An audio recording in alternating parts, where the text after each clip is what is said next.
Gerald Washington wins a comfortable 8-round points decision over Eddie Chambers on the undercard of Ortiz-Berto 2. Really not much to say about this fight. Gerald Washington used his physical advantages to the best of his ability.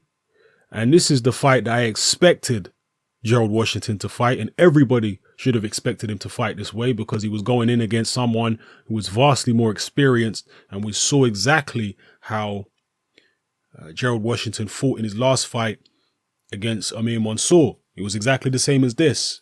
Very defensive, fighting tall, sticking with long punches and just staying out of trouble. That's exactly what he did against Chambers. Chambers, not being a pressure fighter, not being a particularly big puncher, was always going to find it difficult getting close to Gerald Washington and getting anything done. So it was a pretty uneventful fight, to be honest. Very defensive stuff from Washington, and Chambers wasn't offensively sophisticated enough to be able to cut the ring off and go to work and try and get anything done there. So it is what it is. Washington won in boring but fairly straightforward and one-sided fashion.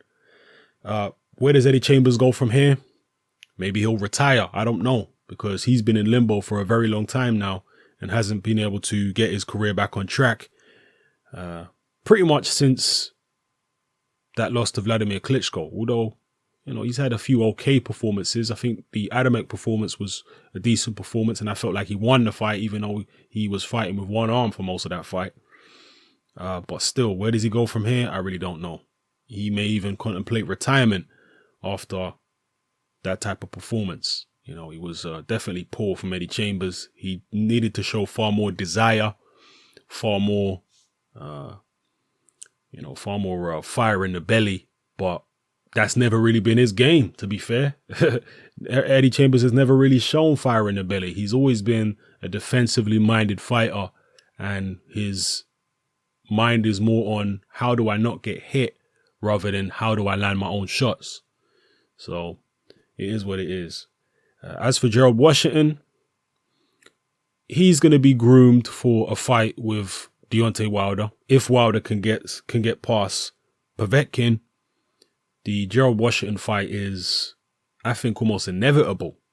I think they've been grooming Washington for that shot for a while now. So, you know, you can expect that in the near future. And if Dominic Breazeale was to pull the upset win and defeat Anthony Joshua, then you could even see Gerald Washington fight him. So it is what it is. Let me know what you felt about the fight, people. Let me know what you think of both fighters. Where did they go from here?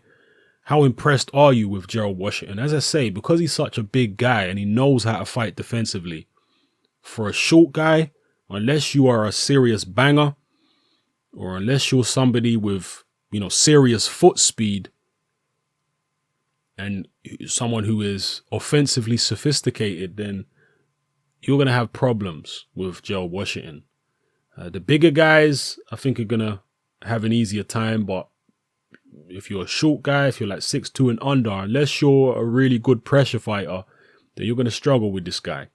So, yeah, anyway, let me know what you think, people. It's your boy Hatman, I'm out.